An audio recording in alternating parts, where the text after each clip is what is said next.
Good morning. Hello? Good morning. Can you guys hear me? Okay. Well, I don't know how to turn it loud. Okay. Can everybody hear me? I can, back there, you can hear me? Okay. Anyway, good morning, everybody. Welcome, and welcome to Marlborough, and welcome back to in person. I'm very excited and happy that we're all here today. And I can sense everybody here is happy to be here. The buzz in the room is delightful and yummy. It's great. We weren't sure what the appetite would be for an in-person conference, but clearly there was one. So thank you all for being here. Our conference today is titled Making a Cultural Commitment, Bridging the Cultural and Linguistic Gaps. This conference was initially planned for the spring of 2020, but the pandemic obviously got in our way. But this idea and the concept and the theme is even more relevant today. So it's 2.5 years later. So I want to go through the goals for the day. The first goal is really to enhance the capacity and skills of DDS and our providers in providing culturally responsive family supports that honor the beliefs and cultural practices of the diverse individuals and families that we serve. Our second goal is to create opportunities for sharing and learning about the development of community partnerships and networks supporting diverse communities. And our third goal today is to offer tools and strategies to conduct an organizational self-assessment of current services and community engagement and satisfaction. We do have a great day planned. I'm going to go through just a few housekeeping items and we'll get on with our program. So the schedule is in your packet with the locations of all the workshops and the times, but we do have a little change. So the interpretation and cultural considerations will be in the Princess Room, not the Sterling. And on a cultural journey, listening and learning from our peers in family support centers will be in the Sterling room. All of the workshops are in the foyer through those doors, except for the Sterling room, which is, you have to go through the hotel lobby past where we registered.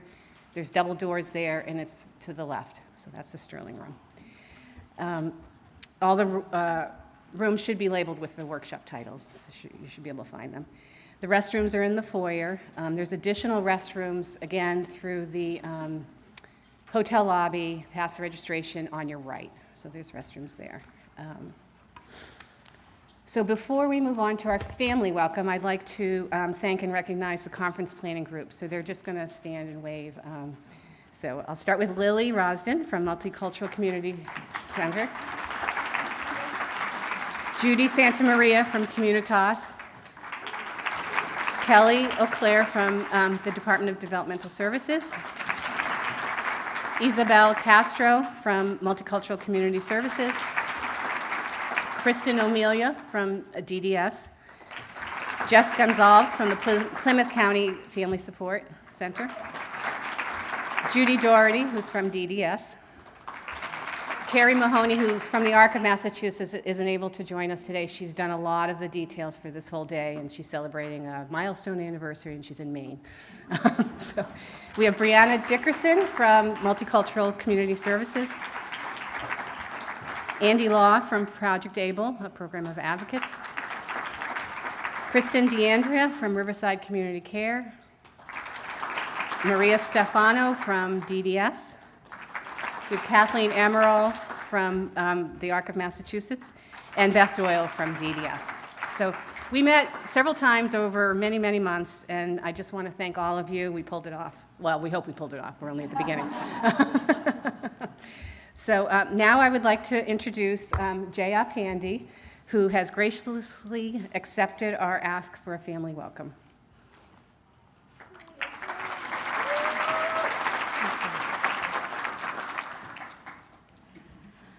कृतज्ञ हूँ मैं जैसे आसमान की कृतज्ञ है पृथ्वी, जैसे पृथ्वी का कृतज्ञ है किसान, जैसे सागर का कृतज्ञ है बादल, जैसे नए जीवन के लिए बादल का आभारी है नन्हा बिरवा, कृतज्ञ हूँ मैं। धन्यवाद। मैं जया पांडे आज की कॉन्फ्रेंस में आप सबका अभिनंदन करती हूँ, स्वागत करती हूँ। मेरा सौभाग्य है कि आज मुझे आपके सामने आपको इन पर्सन धन्यवाद देने का मौका मिला है। मैं अपने पति आशीष और 2 बेटों के साथ Ajay and Anand, they are 25 and 23, Franklin में रहती हूँ। इंडिया में पली बड़ी हूँ और हिंदी बोलती हूँ। शादी के बाद पति के करियर के लिए घर, परिवार, मित्र, नौकरी, सब कुछ जो मेरा जाना पहचाना था, सब छोड़ा और 7 समुंदर पार हम कहीं बाहर आए, एक अच्छे भविष्य की उम्मीद में, अमेरिकन ड्रीम्स को जीने के लिए। वो मेरे जीवन के बहुत अच्छे दिन थे। उसके बाद हमारी नई पहेली भरी रास्ता शुरू हुआ। आनंद जब प्री स्कूल में था तो उसकी प्री स्कूल टीचर ने कहा कि हमको उसका इवैल्यूएशन कराना चाहिए। आनंद अपने दोस्तों के साथ नहीं खेलता है और कॉम्प्रिहेंशन इन जनरल उसकी परेशानी है। वो मेरे जीवन का बहुत महत्वपूर्ण क्षण है क्योंकि किसी और ने मेरा हाथ पकड़ा और दिशा दिखाई। It was not the mother in me, it was the teacher. धन्यवाद। टीचर्स, सपोर्ट स्टाफ, नर्सेस, दोस्त, पड़ोसी, doctors, office staff, PT, OT and speech pathologist, case coordinator and case worker, सबने मदद की, सबने अपने तरीके से मदद की, लेकिन कहीं तो कुछ कमी थी। हम उनके काम करने के तरीकों को और वो हमारे कल्चर को नहीं समझ पाते थे। कई सालों के बाद, कई सालों तक ये सब सोचने के बाद मैंने ऐसे मन में बहुत सवाल आते थे कि इस अकेलापन, निराशा, नाउम्मीदी को कैसे सुधारा जाए। सब कुछ जीने के बाद मैंने ये सोचा कि किसी और को ये परेशानी नहीं होनी चाहिए और उसी कल्चरल गैप की कमी को पूरा करने के लिए 2017 में देसी मॉम्स नेटवर्क बना। आज 255 इंडियन वुमेन्स इन मैसाचुसेट्स एक दूसरे का सहारा है, सपोर्ट सिस्टम है। Special need families, immigrant families अकेली हैं, घर वालों से बहुत दूर हैं। जब आप उन्हें सपोर्ट करते हैं तो प्लीज़ कल्चरल क्यूरियासिटी के साथ जाइए, ओपननेस के साथ जाइए। उन फैमिलीज़ का आपके अलावा कोई नहीं है, ये हमेशा याद रखिए।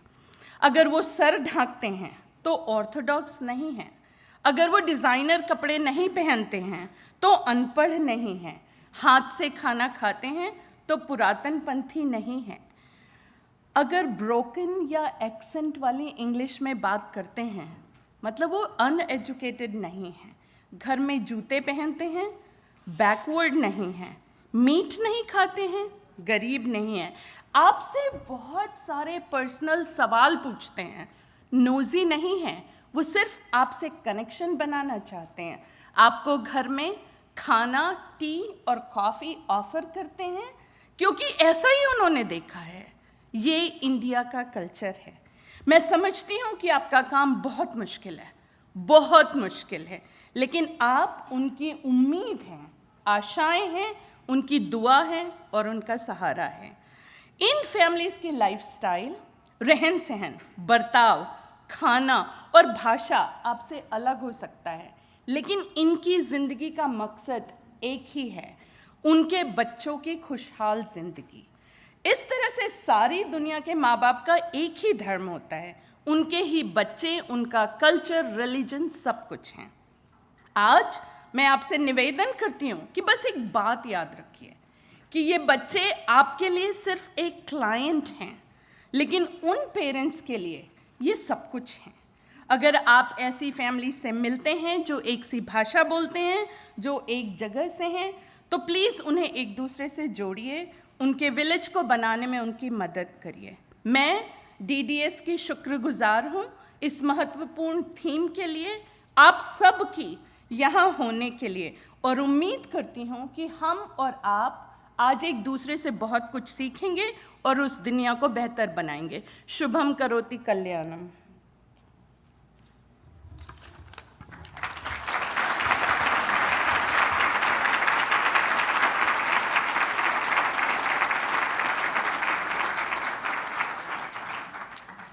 Thank you, Jaya. Now I'd like to welcome Commissioner Ryder to share some remarks with you.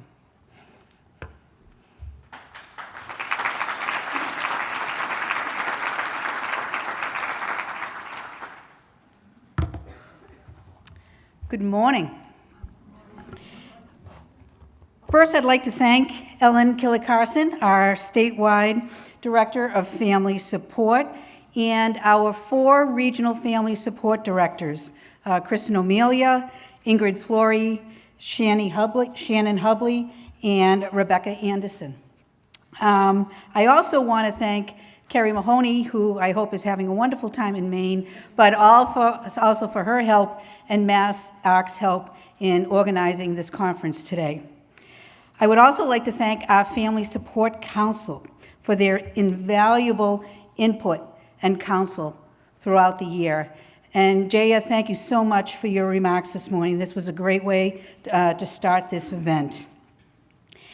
It is so great to be back in person, I have to tell you.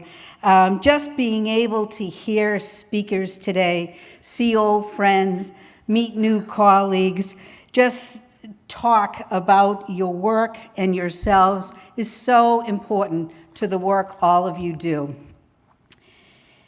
In reflecting upon the theme of today's conference, Making a Cultural Commitment, I'd like to share with you my thoughts regarding the importance of listening and the importance of willing to try new things, and how listening to individuals and families, as well as being creative and innovative, are constants in our work of the past, our work in the present, and our work in the future. The recent past, of course, is defined by the pandemic. I will never forget what all the individuals and families we support experienced during the past 2.5 years. The stoppage of services, the isolation, the unknown, the sickness, and the loss of life. And I cannot thank enough the DDS staff, the staff of all of our family support centers, everything all of you did to maintain connection with our families and individuals during this very difficult time. Reaching out to individuals and families and providing resources and supports was part of a response that no one could have been prepared for.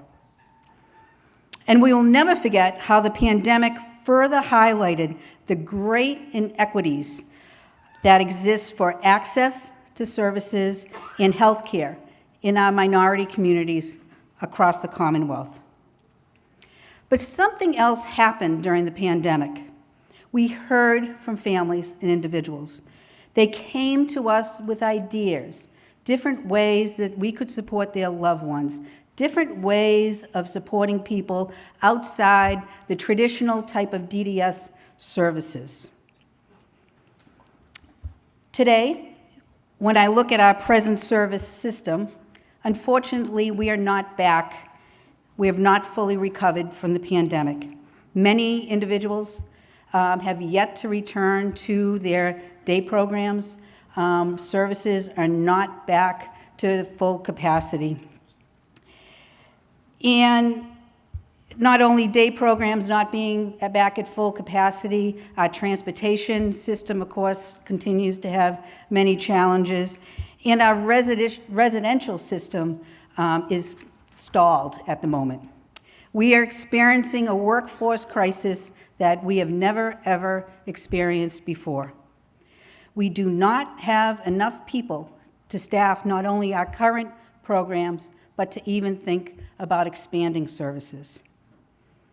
So what is DDS doing today?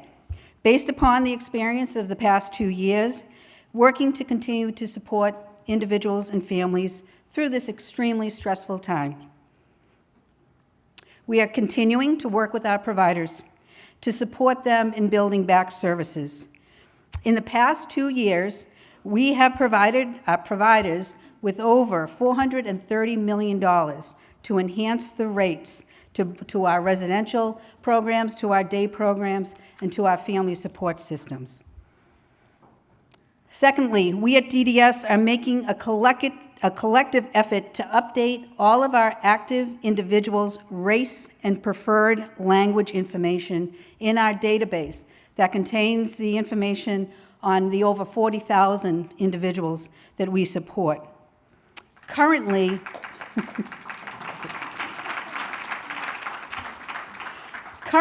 only about 1/3 of our individuals have a race identified. As we want to ensure services and program decisions are equitable, I'm sure you would agree that this demographic information is so important to collect and to do in a standardized way. Thirdly, we are committed to diversity, inclusion, and equity for our staff and the individuals we support. We have diversity committees in each of our 4 regions and central office that identify initiatives and resources we can present to our entire community to promote an environment that is culturally aware and welcoming. Fourth, we are continuing our Technology Forward initiative that has developed recommendations based on the feedback from, among others, the ARC, many of our providers, individuals, families, and providers, that include strategies to support individuals to be more self-reliant and promote independence. This summer, Massachusetts became only the 3rd state in the country to be granted an HCBS waiver from CMS to ensure federal reimbursement for these important new technology services. Fifth, based on the feedback from families, we are developing alternative service models. Everything from alternative residential models that don't rely on 24/7 staffing in the traditional type group homes. We're looking at different ways of providing day services, for example, our CBDS program, Without Walls. And we're continuing to strengthen our self-direction program. So what does the future hold? The good news is our fiscal year 23 budget, which actually began July 1st, for DDS is a very, very robust budget, I would say. We are now funded at $2.44 billion, which is an increase of 7% from last fiscal year.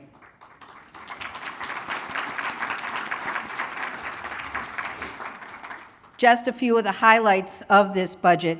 For our community and day work programs, the account has been increased by over $58 million, which is a 27% increase. Our transportation has gone up, our appropriation has gone up 25%. Our supportive technology line item, which we just introduced 2 years ago in the budget, is now funded at $1.75 million, which is a 250% increase from last year. Our family support line item has been increased by $5.8 million, which is a 7% increase, which is fantastic. Our adult autism services has gone up by 16%, which is fantastic. And we've seen another increase in our Turning 22 line items. So as you can see, all positive developments on the budget front. There's also been an influx of federal money through the American Recovery Plan, fondly known as APA, or those of us from Worcester call it APA. This federal money we're very excited about. We are going to designate it for many initiatives that many families and individuals have come to us to really start developing, namely a lot in respite services. So ARPA money is going to be used for developing more of our medical respite facilities, school vacation program, drop-in respite, those type of things. So you're going to hear more and more across the state about some respite opportunities, which I know is extremely important to all of our families. And the other exciting part of the ARPA funds are going to be used to expand our children's autism waiver. I think folks know what an incredible program that is for many individuals and families throughout the state. And with this federal money, we're going to be able to expand the number of kids and families who will use this program. So in summary, we have listened, we have learned, and we have adapted. And this conference is going to be part of that process. DDS is making a cultural commitment to bridge the gaps so we can be a better agency. And we want to hear from you. Individuals and families will always be the backbone of DDS. And family support is such a vital program to the families we support, their ability to keep their loved ones at home, and their ability to make sure that their sons and daughters and siblings are seen and heard throughout their communities. The future is bright, the opportunities are unlimited, and together we're going to make a difference. So please enjoy the conference today, keep on talking to us, and thank you all very much.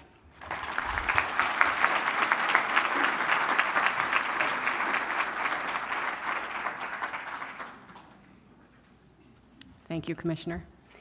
I'd like to introduce our presenters for our morning keynote on cultural humility, Beth Bostic and Roxanne Hoke-Chandler. Beth is the proud parent of King James, a medically complex young man.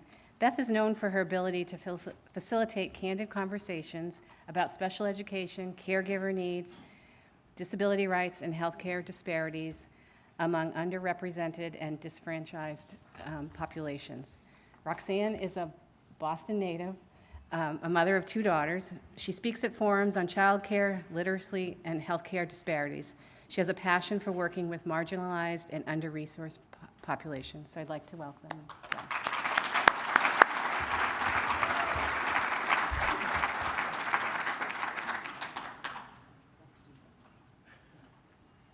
You have to hook up for a minute. One moment, please. Oh, he said do this. He said unplug this. Unplug that And plug that in. and put that in here. Oh, I'm the wrong kind of person. Here, I think. No. There we go, okay. I'm good. It's there.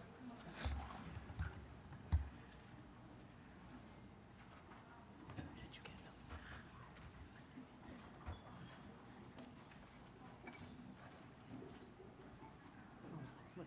We don't see that. Okay.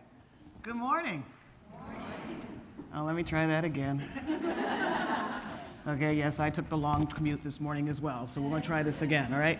Good morning. Good morning. Oh, I can't tell you how excited I am to be amongst people. Yes. Well, welcome to Cultural Humility. Roxanne and I are going to introduce ourselves first, and then we will get started. You ready to rock and roll? Yeah. Okay. Oh, and by the way, there are people on Zoom. Just a warning, I move, so you may not see me, but you will hear my voice. Okay. Roxanne, on the other hand, she's the more compliant one. And All right. shy. Lots of words I'd use to describe you, not one of them. Okay. All right, so as Ellen said, my name is Elizabeth Bostic. I go by Beth, and first and foremost, I am the proud parent and humble servant of King James, who was my medically complex child. And at some point, I may start crying. It's okay, okay? I come into this work first because of the fact that when I was a teenager, I had this awesome opportunity to be an exchange student in Ecuador. And as you can imagine, living in a foreign country for a year where you don't speak the language, you don't understand the culture, was world-changing for me. It changed my whole perspective on the fact that not everything looks the same in every part of the world. From there, after I had James, I started working with a number of community-based organizations on various projects that focused specifically on how do we help culturally and linguistically diverse families. And I became a parent leader with a specific niche, particularly in special education advocacy, to support those families. And now, as the Assistant Director for the Division of Children and Youth with Special Health Needs, which we really need to get a shorter title for that, I work with our team on making sure that the way we do business includes racial equity and family engagement. Roxanne? I'm the shy one, remember that. Yeah, whatever. So, thank you so much for inviting me here today. I am Roxanne Hoke-Chandler, the parent of Faith Chandler, and that's what brings me to this work. I had this plan of being the Director of Human Resources one day. That's what I went to school for, and that's what I was doing. And then Faith came. And Faith was born with Down syndrome, autism, and a mood disorder, and that mood disorder is really what challenges me. As I was navigating the system, I realized that I was privileged. And I go around and speak of my privilege. I am now a single parent. I'm Black and African American. You might, they can't guess. In case they couldn't figure that out. No. Yeah. And, but I have the education, right? And I speak English as my primary language. In navigating the public school system, the DDS application, I'm sorry, that is tough. And here I am with a master's degree trying to figure it out. I'm like, so what if English wasn't my first language? What if I had to translate this stuff culturally and linguistically? So that was my fire to totally change my career. I worked at the Federation for Children with Special Needs for 14 years. I I'm slowing down, UMass Boston, Fitchburg State, and a lot of my work has been around professional development. I have to give back, I have to share. Disability has always been important to me. Through high school and college, I worked at Mass Rehab Commission. I love the world, and now I am in the world. So I hope that you enjoy the show that Beth is putting on for you, and I'm just here to keep things calm. I'll deal with that comment later. I'm sure you will. All right, so our mission today, should you choose to accept it, well, actually, you don't have a choice in the matter, but anyway, is we've already done the welcome. We're going to talk about culture for a minute and make sure that we're all on the same page as to what we mean when we say the word culture. We're then going to talk about cultural competence. English actually is my first language, yes. And then we're going to talk about cultural humility and what the differences are between the two of them. And then we're going to talk about, well, how do you actually take what you've just learned and use it in the things that you do from day to day. How's that sound, everybody? All right, you ready? Okay. You have a time limit. So There are no limits. No, there's an agenda and we have to be. She said, just do our thing. Go ahead. All right, I'm sure. You know, when they proposed we do this together, I was so excited. All right, so many of you have been probably going, I'm trying not to look at my phone right now. Here's your opportunity, okay? So I want you to go to menti.com and type in the code 4720204 and answer the question. What words come to mind when you think of culture?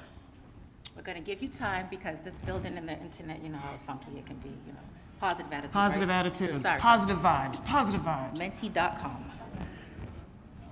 Okay?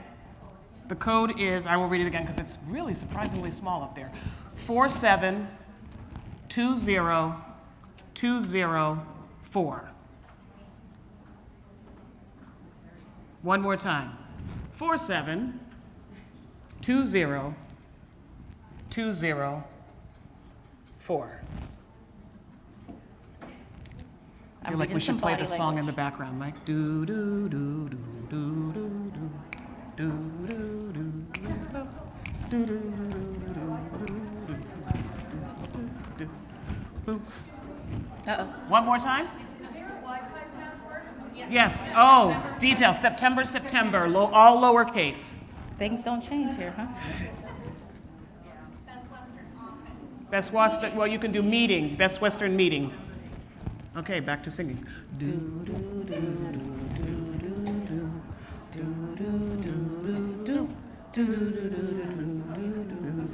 We didn't even practice that. I know, right? That's Pretty good, good. We right? should take that on the road. Yeah. Okay, everyone breathe. There's no rush here. I know you're all going, oh my God, gotta get in. Any minute, in a few moments, we some should. pop Huh? They just pop up. They should just pop up.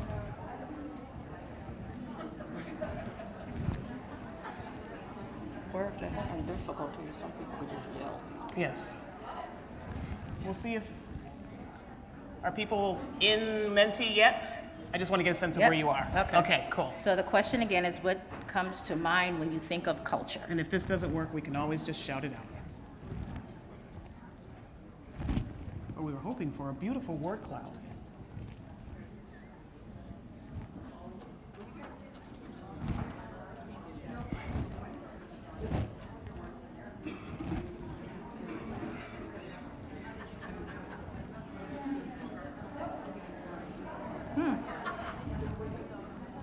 That they should show. Doesn't seem to be appearing here.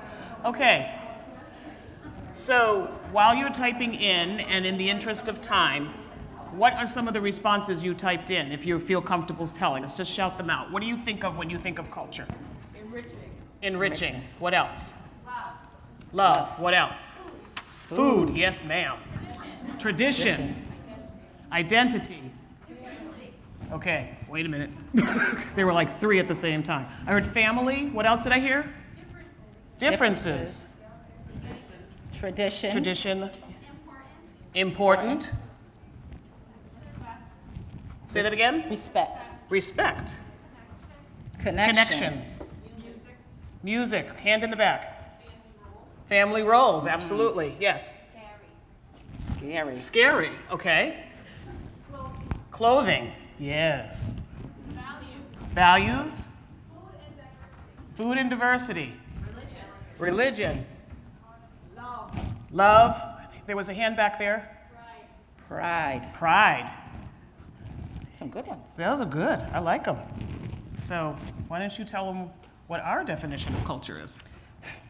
All right, our definition of culture is learned and shared knowledge that specific groups use to generate their behavior and interpret their experience around the world. Culture just isn't race, ethnicity. Like every family has a culture, every group has a culture, every work environment has a culture. Coming from a nonprofit working in the state again, culture That's a shift. culture. Culture applies to racial, ethnic, religious, political, profession, age. There's so many different ways to define culture. And while some aspects remain the same, it's also dynamic and constantly changing. When I think about my own child, I do a lot of childhood things, but now somehow she turned 22. How did that happen? I don't know, because I tried not to. And a whole different culture of adult services, a whole new world. So culture can be defined in so many different ways. Yeah, absolutely. And one of the things that I think about is that you can have a culture where you come from Columbia, from Connecticut, or from Chelmsford, right? Culture shows up in so many different ways, and it means different things to different people. But very often people lean into race and ethnicity, and then if you happen to be from a culture that doesn't have, your family doesn't necessarily celebrate things that are culturally related to a prior country or ethnicity, then that can be very challenging. But the bottom line is, every person comes from some sort of culture. I like to sit with that for a minute, because people sometimes be like, don't sit, no, don't be literal. The culture of literal stance, yes. Sometimes people are like, I don't have a culture. I'm like, you're breathing. We You have a all culture. have it, but it takes sometimes for some to dig deep and figure out that culture specifically. And that's when we're gonna move to the next, boom, looking at our cultures. So many of you might have seen this before. It is The Cultural Iceberg by Edward Hall, the anthropologist. And it has you look at culture and what culture means to you. Now, sometimes, I've practiced this many times, so I'm gonna share my cultures. So when you look at me, you might make assumptions, that I'm female, and it's true. I have no heavy emotional load with that, I am a female. But I remember saying that out loud maybe about 10 years ago, and I was like, wait a minute, I can't say that. Some people have a heavy emotional load over the sex they were born, right? So we can't make those assumptions. But for me, I'm female and I'm Black, and those are things you can look at me and see, right? So they're the top, there's not a heavy emotional load, they're on the surface. Then there's the deep culture, which is your behavior, your facial expressions, and your eye contact. I try not to look at Beth in meetings because our faces say, like that. Our faces say a lot, right? So that's our deep culture, our body language. And sometimes you have to like respect as other people's body language. You ever see like there's somebody who's talking a lot with their hands and you're like, oh, I'm like, it's their body language, it's part of their personal culture. Or even tone of voice. Yesterday I was having a conversation with some doctors and they were like, I noticed, when I talk loud, that's my cultural thing, and the family like backs off from it. I was like, exactly, it's culture. And the words we choose as well too. So for me, that deep culture is manners, okay? So manners are really important to me, but what are my manners might not be somebody else's manners. Now, when I was in my 20s, I would judge people because I was raised really strict, and I would look at people who didn't have the same manners as me, and I judged them. And I'm like, wait a minute, this is my personal stuff. This doesn't mean that they're wrong. Oh gosh, this doesn't mean that they're wrong or anything like that, but it's part of my culture around mannerisms that I pass down to my children. Then there's those unspoken rules and unconscious rules, and let me tell you, mine was, and you have to really dig deep, and I challenge you all to think of what yours are, but for me it was time, okay? So I would get so stressed out because of people's preconceptions and prejudices around people of color and time. And I realized that other cultures have this too, right? Like around being late and the stereotypes about people being late. So I was so afraid of being judged for being a person. Oh, I see heads nodding. We all feel it. I see you. I feel you. Can I hear an amen? I see it. I was so fearful of being judged around time that I was always an hour early to meetings. The stress that put on me, right? Why should I do that to myself? Because I'm afraid of being judged. And it was so subconscious, so deep that I didn't even realize it. And the way I found out real quick is that I was training, doing a class, and we were looking at this, and this woman of color came in, and most of the people didn't know that she was a person of color, because, we come in different shades. And she was like, I said, you're supposed to bring something from your culture. She was like, hey, I'm here, I brought CP time, which stands for, child. Color people time. Listen, and I was in front of all these people, and we were the only people of color in there. I said, go ahead, that's what you brought. You explain it, because I don't use that term. I'm like, go ahead, tell them what you brought. She said, Roxanne, I'm sorry. I said, don't be sorry, that's yours. But, so I had to stop doing that, right? Because that's what society had done to me. And it got to the point that if I'm a half an hour early, people think something's wrong with me. They're like, what's wrong? Like, I did text you today and say, you know me, I'm at Dunkin'. Because I don't want people to worry that I'm gonna be late. So think about your own cultures, the things you do, your norms, and what people see, what they don't see, and how you might be triggered or offended by something like that. It's interesting, when people see me, they see, I'm sure none of you saw this, a black woman. I don't see it. I'm I sure still you can't didn't. find it. But I also, there's another side of me where I am named Hummingbird because I'm part of the Wampanoag Indian tribe. And so there is a very different culture there where European culture versus native culture and how you actually introduce yourself. So in European culture, you come with your credentials. Mm-hmm. In native culture, you come with your genealogy. So I find myself vacillating through different worlds all the time because depending on which group or part of my family I'm with, I have to change my behavior because of the social norms that are there that you wouldn't necessarily see. But believe me when I tell you, if I go into the native culture and start presenting myself with my credentials, I have already discredited myself. People will not listen to me because, of course, in the native culture, they are not interested in your credentials. That's not what's important to them. And in fact, it actually creates a barrier because they don't trust people with credentials. So when you're interacting with different people, it's really important to take the time to learn about things that you can't see, and for that matter, not to make assumptions about what you think you're seeing. Mm-hmm. Okay, this is another Mentimeter that we're not going to do that way. We're just going to shout it out. All right? So when you think about working with culturally and linguistically diverse families, what makes it challenging for you? Language barrier. Language barrier. Sorry? Understanding why. And immigration. Immigration. Family dynamics. Expectations. Beliefs. Beliefs, and there was some afraid to offend. Lack of personal experience. Economic disadvantage, yes. your own bias. Ooh, sorry. Thank you. Because we all have them. We all have them. Yes. So, any others before we move on? Limitations. Could you speak more about what do you mean by limitations, if you don't mind I asking? Yeah, limitations in the sense of what's a limit what's your limit that you're looking for family? What's their kind of limit of how we should help them? Okay, so the limit around what your expectations are and how you can help, and their expectations about how they may even want you to help. Okay, thank you. Navigating boundaries, I think, to Yeah. piggyback on that, you know, your expectations of where boundaries might be as opposed to, particularly when you're working with many different families and many different backgrounds, everyone's boundaries for personal and cultural reasons being different. So just figuring all that out, being able to talk about it. Yeah. Yes. That's a really absolutely. big one, because let's face it, we're not in this field because we're here to be rich, right? Well, I am. Oh, of course. But it's like, typically it's because you care about the population, like you want to do this work. And sometimes we have to remember with our caring hearts, we're going into a family and they're like, hey, step back. And you are going and dealing with families all the time, right? So it's like second nature. But every time you walk into the door, it's new. I say this all the time, it's your work, but it's their life. Okay. So let's talk about cultural competence. Cultural competence, the definition of it is the ability to understand, appreciate, and interact with people from cultures or belief systems different from one's own.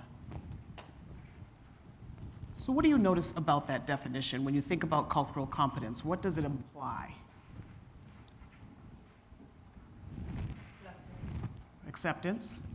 Raising diversity. Raising diversity. Open-mindedness.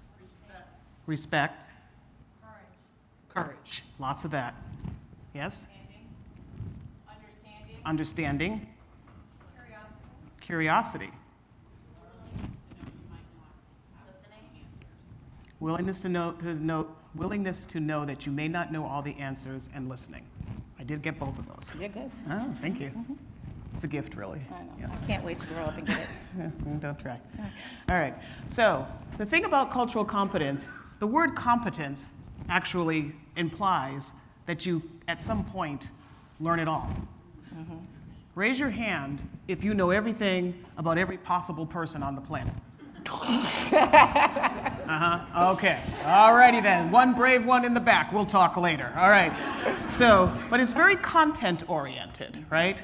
It talks about awareness, it talks about attitude, but there's a real emphasis on knowledge and skills. And so there's a limitation there. I remember when I was working with the Opening Doors project, and this was a long time ago.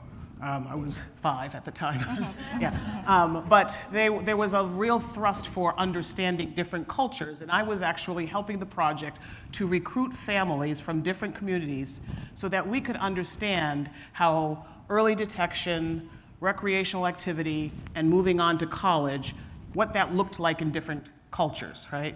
And I remember going to the Institute for Community Inclusion, and they literally had spiral-bound notebooks that said everything you need to know about the Vietnamese culture, everything you need to know about the Somali culture. This is not a criticism. We were doing the best we could at the time, right? But I've met so many people from the Vietnamese culture, and while there are some definite similarities, guess what? There also are some differences. You can't just stereotype a group of people. There's no one monolith, right? Really? So even though you can learn some of the things that are actually, yes, very important when you're going into someone's home or to have a conversation with them, so you have a beginning point for at least establishing there may be some differences in how you kick off the conversation, there really isn't a way to learn everything about every culture and consider yourself competent. Can we all agree on that? Now, again, I'm not saying cultural competence is a bad thing. I'm just saying we shouldn't stop there. Does that make sense? Okay. I'm glad we're not stopping there because it makes me cringe. It makes me cringe when someone puts their hands up and say they're totally competent. I'm like, oh, that means you're dead, and we're talking, and I'm a little concerned about that. So we're going to look at cultural humility, the process of self-reflection. You have to look within yourself and discovery in order to build honest, trustworthy relationships. So it means you're being open. You're committing to be a lifelong learner. You are, as an institution, you're making sure that there's accountability there. You know, you're passing it down. I really challenge all of you to take what you learned today and give it to someone else, because when I'm doing services for my child, I realize who has not been trained. I'm like, oh, so no one told you that. I gotcha. Empathy and compassion, and to be like really other oriented. And remember that acknowledging the power balance and power and differences is really important on that aspect. Oh, question. Does anybody know why we chose this picture of Michael Jackson? Yes! Sorry, I got excited. Man in the Mirror, the song. We're looking at Man in the Mirror, right? We have to look at ourselves before we do any of this work. Self-reflection is key. Self-reflection. A little excited, sorry. I won't tell you how much we were laughing and giggling when we put that into the PowerPoint. Yes. So some of the tenets of cultural humility as lifelong learning. Number one, lifelong learning of others, cultures, self-reflection, and one's own beliefs and cultural identities. In my work around family engagement, people are like, well, how do you know this? I'm like, it's my job to know a little bit about everybody, and if I don't have the answers, I can direct them someplace else, right? If you're gonna work with families, it's your job to kind of know stuff. Not too much pressure. So we do openness, again, self-reflection, making sure that staying humble in your work, right? And part of that is you all are here today. There's other places you could have been, but you decided to come here today, and I thank you and the families of Massachusetts. Thank you. You know, when I think about lifelong learning, I chuckle to myself, and I think Ann has heard this story a couple of times. You know, I've been doing a lot of work with a lot of different types of families for years, and I had my first Vietnamese family, and I went in, you know, I was working as their advocate, went to talk with the family, thought we were all on the same page. We're all in agreement. We go into the meeting. I thought the meeting went well. It seemed to line up with everything we had talked about. After the meeting, as we're walking through the parking lot, Mom loses her nerve. She goes crazy. I'm like, what is happening here? I don't understand. And I had gone into this kind of relationship with this attitude of, I work with diverse families all the time. I got this, right? And in that moment, I was like, maybe not so much. And so, of course, I had to humble myself, right? And I had to ask a few questions. I'm like, what the heck happened here? And this is when I started learning about when someone in the Vietnamese culture says yes, there are actually two different versions of yes, okay? There's yes, I agree with you, which apparently wasn't really what was happening. And there's yes, I hear you, which didn't mean they were agreeing. They just heard the words you spoke. And so I started having to ask the question, when you say yes, which version are we going with right now? Because I'd really like to know before we get to the meeting so that we're all on the same page. And you know what, an interesting thing happened when I asked that question. They paused, a couple of them even giggled, and then they told me the truth, right? And so the other thing that I had to start doing is taking on the responsibility of understanding that not only did I have to adjust how I interacted with those families, but it also gave me a clue on how I could empower them, because I had to help them to be brave enough to actually tell people what they really thought, because they're not socialized that way when they're in dealing with people in authority, and people in the educational system are people in authority, right? So there was an automatic dynamic that they did not necessarily feel comfortable. You know, we have this history here in the United States where you have to speak up, you have to advocate, you have to let people know how you're feeling, right? And there are people who come into our country where, no, that does not happen. That is not normal, it is not natural, and it's extremely uncomfortable for them. So they are at a very different learning curve, in addition to the language barrier, the cultural barrier, the ridiculous DDS form. I'm sorry, I love you, but really, can we talk about that? Well, mass health isn't bad, okay? So, all right. So, but just, you know, We're going to get on an advisory. we're great. We're Yeah, grateful. We're Come on, grateful. move it. Okay. Very grateful. But just keep that in mind. You know, when you're interacting with families, take the time to dig a little deeper to make sure that you're actually receiving the information the way that it's intended. So in ways of doing this, is becoming aware of your own cultural norms, as we talked about earlier, and your beliefs and your behaviors, identifying and examining your personal bias. Someone mentioned bias. That's great, huge, and sometimes we have the fear of saying it out loud that we all have bias.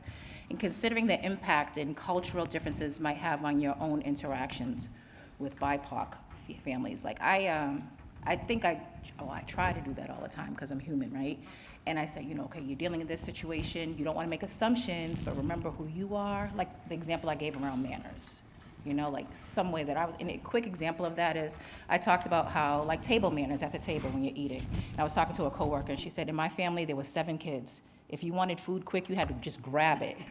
Now, if you're sitting at a table of meat and you're reaching over, like I almost reached over at the coffee station. I was like, oh, I can't do that. So if I ate dinner with that family or even with that individual and she reached over my plate, I would be like, but I had to think about and having the context of that. So think about those things. The other thing is, I don't know, this slide is not that bad. That's me. So gaining cultural knowledge. I can't read that. Do you need some assistance? Yes, can you help me? Can you see it better there? I can see it better on well, you know what? Let me go stand over here. Okay. So Beth is going to read this slide for me because we really thought we could read this, and I'll talk, she'll read. All right, so the first one is being comfortable with not knowing, balancing your expert knowledge with being open to learning from the community and their lived experiences. Second one. You want me to go on to the next one? Yeah. Okay. Being curious about other cultures, asking questions, reading Own Voices texts about other cultures, viewing Own Voices films and documentaries, studying another language, attending classes and workshops about other cultures, etc. Okay, so I also tell people to Google it. Now, I know Google isn't the thing, but like if there's that one person of color or that one family from a certain culture, they probably get a lot of questions, all right? So just using other ways to get information, go to trainings, go to workshops, read a book, but not always going to that one family, because me and Beth get tired. Yeah. I am so tired of representing the So entire tired. Black So being kept community. like, if you say, sorry, in Massachusetts, if you say Vietnamese support, everybody's like, she is not the only Vietnamese person. So just thinking about it that way. Yes. Attending cultural events and festivals. Hey, if it's food and music we like, you might learn Why not? something else. Right? Right? Establishing trusting relationships with community confidants or connectors who are able to provide insights into cultural norms, family practices, communication styles, traditions, etc. Great term called cultural brokering. So if you're doing work with the Somali community, and you're like, I don't know how to, well, go to the community, find somebody else who's being active in that community and cultural broker with them. You don't have to reinvent the wheel. They already have the relationship there. It's not about you being the one that gives the services, it's about the services being met. Conducting an asset-based community analysis or community walk. Basically, look at the data, right? So I was working with an organization, like we don't have a lot of people of color, different languages coming to get our services. I'm like, well, they don't know about you. So the first thing is to do some information in different languages about who you are and what you're doing. And I was like, and then you have to give it time. You have to cultural broker and do other things because you just showed up one time. They're not going to run to you. You have to establish a relationship. Go slowly, cultural broker. And sometimes we are impatient people. Like technology has us on social media. Everything's quick, quick, quick. You have to be slow, steady, and just to gain the trust. Yeah, and notice the last one said asset-based. In the work that we do, we have a tendency to be looking for what's wrong and how can we fix it, right? But if we need to step back and first of all say, and I learned this in special education advocacy too, what's right? What are some of their strengths? What are some of the things we can leverage? I am constantly blown away by the resilience that is in these families that come from other parts of the world and dive into our world here in the United States and somehow make it work, despite the barriers, right? There are so many things about these families that are positive, and if you continue to look at them as the problem or the case, rather than the individual and the family that has come over so much, and if you take the time to understand their story, it helps you to understand why they're responding to you the way they are, right? So take the time to look at their strengths and resiliencies and really understand that they have their own social capital, they have their own community capital, and they have so much that they can offer and help others with, both inside their communities and outside of their communities. You done? I'm done. Are you sure? I'm positive. Okay. All right. All right. So the next tenet, the second tenet of cultural humility, is the recognition of power dynamics and imbalances. But we don't stop there. It's also a desire to fix those power imbalances and develop partnerships with peoples and groups who advocate for others. You know, the power dynamics show up in a lot of different ways: race, gender, age, disability, social status, education. Someone mentioned financial or economic disadvantage. So all of those imbalances take place, and every time each one of us steps into a room with another person, there is a power imbalance that happens automatically without you even trying, right? And so it's really important for us to be aware of that and to do what we can to really level the playing field when we're talking with people.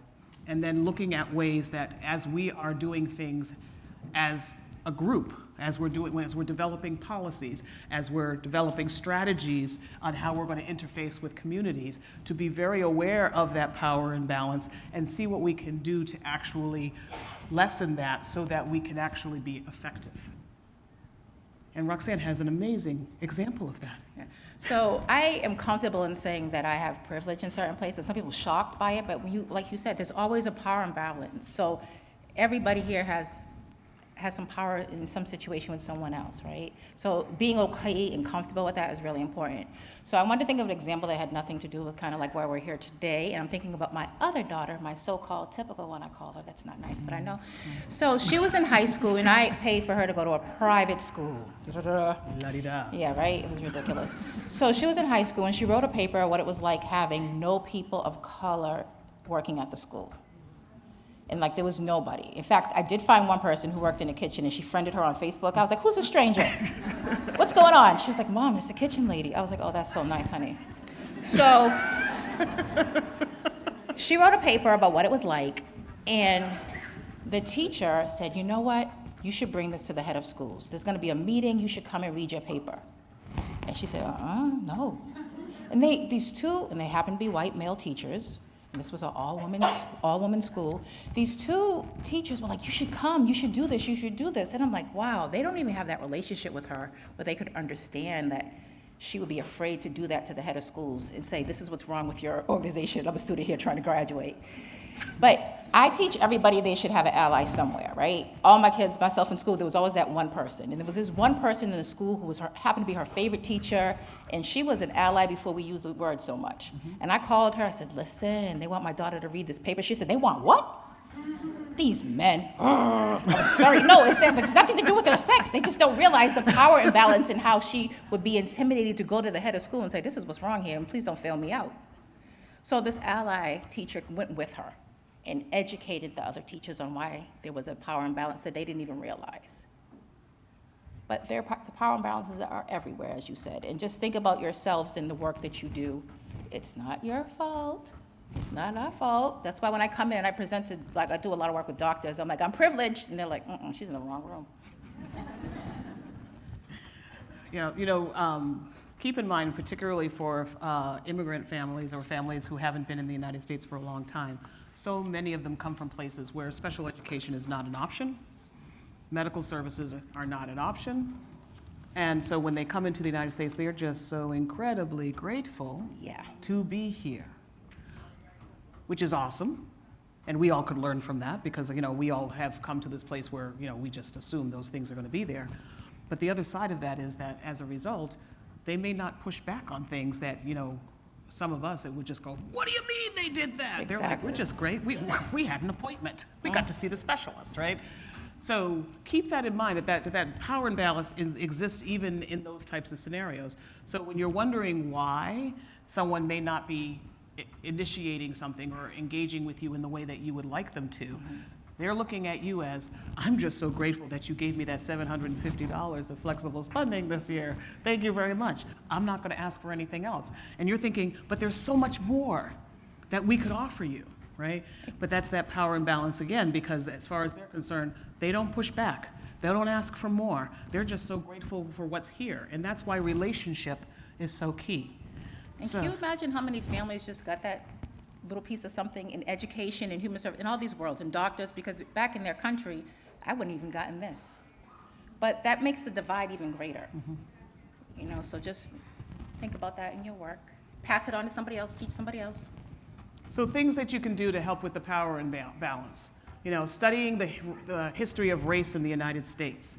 You know, so much of that power imbalance has been very deliberately and intentionally installed in our systems for hundreds of years. And when people say, yes, but slavery was ended back in the 1800s, and yeah, that's true. And then so many other things were put in its place to perpetuate the cycles that happened with that. You know, and in the United States, when we talk about black and white, technically speaking, within the governmental systems, often we're talking about anyone who's not white is black. When you talk about the fact that Japanese people at one time literally petitioned the Supreme Court to be considered white people because they saw the difference between black and white. And that didn't happen that long ago. So you have to really be clear about how history has played out and how that's influencing things today. And again, this is not to beat up on people. This is not for people to feel guilty. It's for you to be aware so that when you're thinking about your interactions with people, you have a different level of understanding as to why they may not trust or why they may be less willing to be vulnerable and tell you all that's going on. Because many people don't trust any form of government. So completing a racial equity training, and then also learning to develop and evaluate culturally relevant and appropriate programs, materials, and interventions. One of the things that I'm very excited about is there is a much more deliberate and intentional translation of materials. What I'm less excited about is that people are trying to find quicker ways to do it and not necessarily effective ways to do it. You know, it's one thing to translate a document and it's word for word. It's another thing to translate a document and it's culturally relevant, right? When you think about some of the terminology that we use in the United States, let's just, this is one that I'm stealing from you, okay? Go for it. We say IV, right? You translate IV into another language, it means nothing because IV means intravenous. And so that's what we really should be translating, right? You know, when we talk about formula for kids who are G2 fed, that makes sense to us. In other languages, they use the word milk. Right? So you have to make things that are relevant for people, and you have to understand that both translation and interpretation are skills. They're actual skills. And so it's really important to find people who have that skill set to make sure that when you're doing that outreach, you don't automatically close the door by having something that somebody can't relate to. You see, when Jaya spoke, there were some words that she said in English because they might not have the terms there, right? So think about like if we were in another country we had a medical emergency and there was a translator who spoke English. We want to know everything. You know how we are. We're from New England, Massachusetts, Boston hospitals. You know, culture. We get the best health care. So we're there and someone's translating into English, but they are saying things that don't make sense to the English language. Yeah, translation's near and dear to my heart. I'm a troublemaker, but that's because of my privilege, because I can understand English, and I wonder about other families who were going through some of the same things I was going through at the same time in their access. So I'm gonna breathe. Your turn. Keep going. So, and even when you think about interpretation, if you bring an interpreter with you to interface with families, the interpreter really should be somebody who is positioned at the same level as a parent. So if the parent is standing, the interpreter should be standing as well. But they also should be somewhat back because you need to be talking to the parent, not to the interpreter. And so even having, and I think a lot of people don't understand that the power and balance that even occurs when an interpreter is in the room, right? That vulnerability of having to be dependent on somebody else. And often there are times when even the interpreter has their own bias. So the family has to trust that they're not being judged and what they're saying is actually being interpreted and relayed appropriately, and that they're getting the information back. That's a lot to go through in a stressful situation, right? Yeah. So just recognize, when you're working with interpreters, to take the time, if you can, to be very intentional about meeting with them beforehand, going over terminology, helping them to understand the intent of the meeting so that you can start to chip away at some of those barriers. Because cultural norms within the community, you have someone who speaks the same language, comes from that culture, but their own biases show up in the room too. Just because they're the interpreter does not mean that that doesn't happen. So be very aware of that. You got anything else? I have nothing. I'm sure? looking at the time. Come on. Just kidding. I'm having fun. I know, Okay. me too, but I gotta go to work. So the third one is institutional accountability. Guys, you're here today, right? People worked really hard to put this program on. Nothing is perfect, but the thing is we're doing change slowly and authentically. Sometimes I remind one of my friends, who I'm not gonna say their name, that we're all at different stages of this work. Who was that? On. Oh, it was on. Oh, sorry. Well, all at different stages of this work. Anna and I have done a lot of work together around cultural brokering. I'm like, oh my gosh, they're not there yet. Oh, I know. Oh, we have to help and add to them. So the fact is that there are more trainings being offered. Like, watch and see. And I know sometimes we have time constraints, but there are more articles being written. Get on people's email lists. Find ways to learn things. But we need our organizations to be more accountable in the workplace, right? And this is an example of it. Through educating, practicing what you preach. So at work, we talk a lot about translation. I'm like, well, gee, I guess we'll have to put that in the budget, right? So that we can pay for translators. So it's so easy to say things, but sometimes it's harder to do. And realizing that, again, things take time, the systems we have to work through. But link your activities to the why as well, right? So why are we doing this work?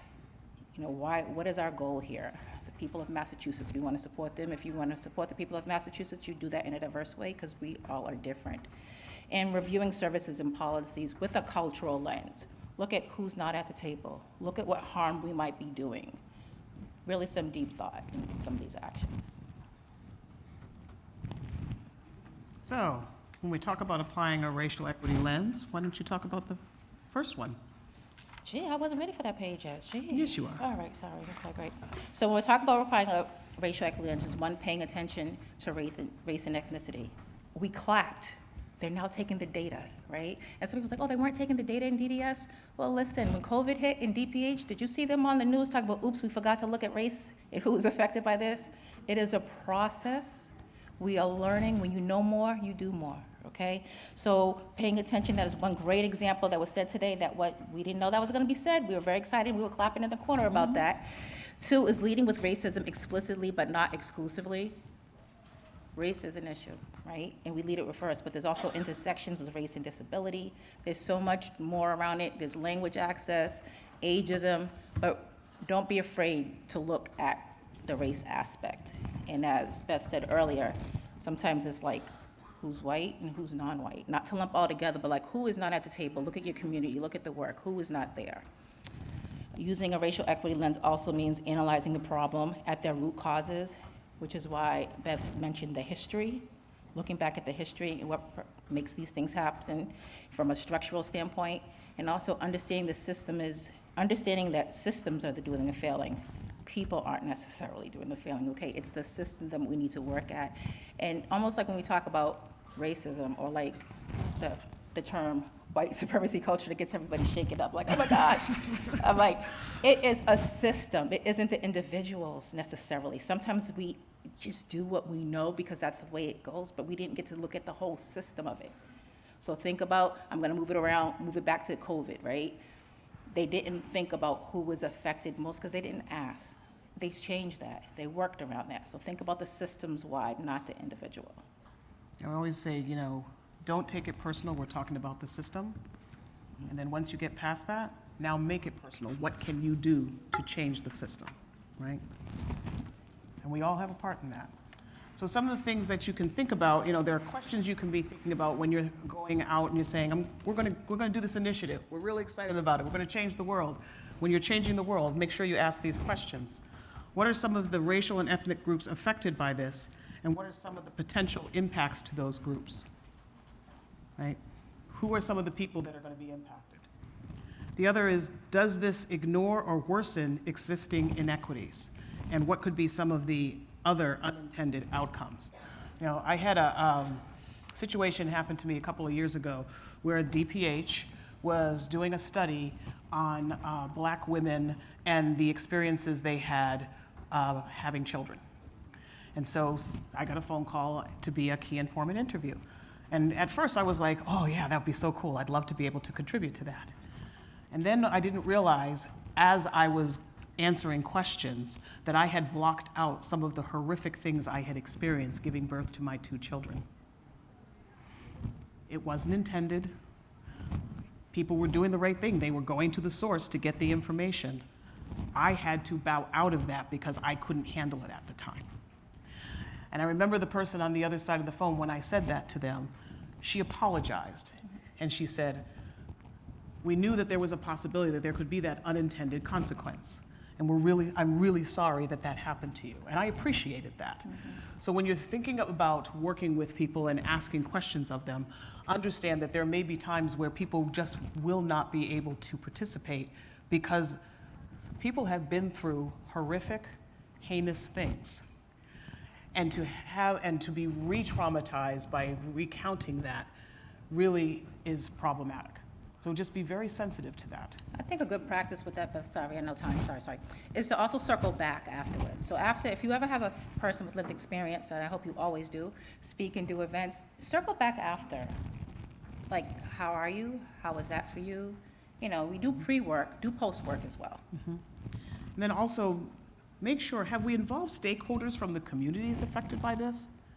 I think people are getting a little tired of me because I sit and I listen to, we're going to do family engagement. Where are the families? Where are the families at? Well, we're going to bring them in later. Later? I thought you wanted them to have input in the process. We do, but we don't know what to ask them. Well, here's an idea. Why don't you ask them what we should ask them? Oh. I'm the good one, guys. Right, we say we want families to be partners, but but there's that power imbalance again, right? Because we are controlling when we bring them in. Unintended consequences. Yes, right? And how many times have you heard families say to you, well, it seems like you've already decided, so I don't know why you're asking me now, because this is what we're going to do. We'd like to know what you think about it. Why does it even matter? Right? So bringing families in at the beginning of the process, bringing those family partners in, and asking some of the cultural brokers that you have where are some of the families we haven't heard from? Because, there's a group of folks, right? Beth, Roxanne, Jaya. Well, yeah, we'll go to them. We know those folks too. But there are other folks in our communities who have voices as well. And so we need to make sure that we spread the wealth and allow others, because I can't represent everybody. I come from a particular set of experiences and others have other experiences. We may all have the same color hue, but that doesn't mean we've had the same experiences. All right? What are some of the barriers to having more equitable outcomes? Right? How are we going to actually address those barriers? How are we going to mitigate those negative outcomes that were identified by that group in the question number 1? And then what are we going to do to address the barriers that we've identified in question number 4? So here comes one of my favorite pictures. The racial equity lens is the methodical sunscreen. When do we apply it? Or where do we apply it? Everywhere. When do we apply it? All the time. Racial equity, family engagement, whatever you want to call it. It should be the way we do business, not a separate goal or line item. So we should be doing this in everything that we do. Pausing long enough to ask the questions, not only of ourselves in the Michael Jackson man in the mirror, but also of the people that we're interacting with, and that we have There's no doubt that we have good intentions. But are you doing the kind of work that's necessary to make sure that your intentions and your efforts are effective? How many times have we had these projects and they're not sustainable, or they don't actually launch because something stopped it in the way, and we just threw up our hands because there were so many other fires we had to address, and we didn't take the time to go back and say, why didn't this work? And not take it personally. Again, we're all learning. And there's a system, it's a system system. thing, not individualized. So 2 things that we need to be conscious of: a learning orientation. We're all constantly learning, right? It's okay to make a mistake, because you learn more from your mistakes than from your achievements, right? It's the journey along the way. And then the other thing I encourage you to be conscious of is what I call change blindness. We are so entrenched in the system, we can get easily frustrated because it just seems like we're not making any progress. But the fact that we can actually have this conversation today, we're making progress. It's a little change, but if we don't take the time to celebrate the small achievements along the way, we can render ourselves into this learned helplessness where then we give up. But there is so much better. You know, as a person of color, I can tell you there are lots of things I wish that were a whole lot different, but I'm so grateful for the fact that we've gotten as far as we have. The fact that we can have these conversations, and that I can do it in a manner where it's safe and I'm not likely to lose my life in the process in certain circles, because that's a real It's real for a lot concern. of people. You turn on the news, you see it all the time. right? So keep that in mind. That's you. No, that has your name on it. But okay, fine, I'll do it. So in summary, when we're looking at cultural humility, it's the process of self-reflection and discovery in order to build honest and trustworthy relationships. And the 3 tenets come down to constant lifelong learning, right? Recognition of power dynamics, and institutional accountability. If you do those 3 things, you're actually changing the word humility to humanity, right?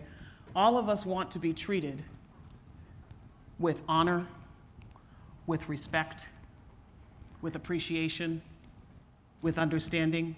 These are some of the words that came up before when we were talking about culture, right? So if we're going to be able to do this, we have to be very intentional about making sure that we're addressing all of these things and allowing ourselves to actually take yourself off the hook in terms of having to learn it all right now, right? Instead, you're partnering with the people you're interacting with. You're learning from them, they're learning from you, and as a result, the competency and the learning continues to grow. And if you do it that way, it's actually a much more exciting journey because you're always learning something new, right? I'm so learned glad you much. took that slide. I feel so good right now. Does it? Yeah, I'm so thank you glad. so You're much. welcome. Wasn't Yeah. it good that she did the last slide? It's a gift, really. All right, so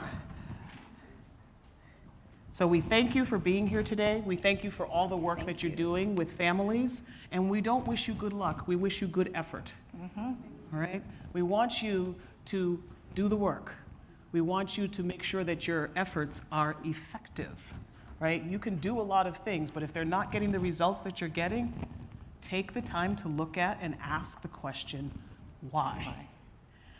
The collective intelligence that's in this room is astronomical.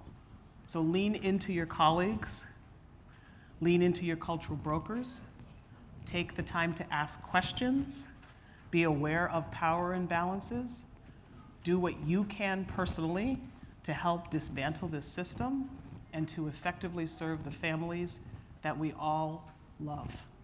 And thank you for doing so. Thank you, everyone. Thank you so much.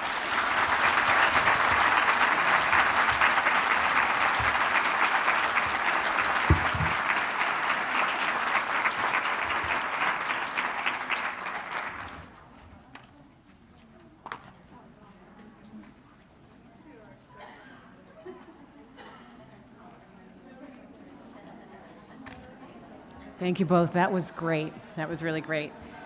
All right, so it's time for the workshops. And I just want everyone to know you're going to come back here at 12:15 for lunch, and we have some entertainment from a young man named Santin. So we'll see you well, I don't know what time it is. We'll see you at 12:15.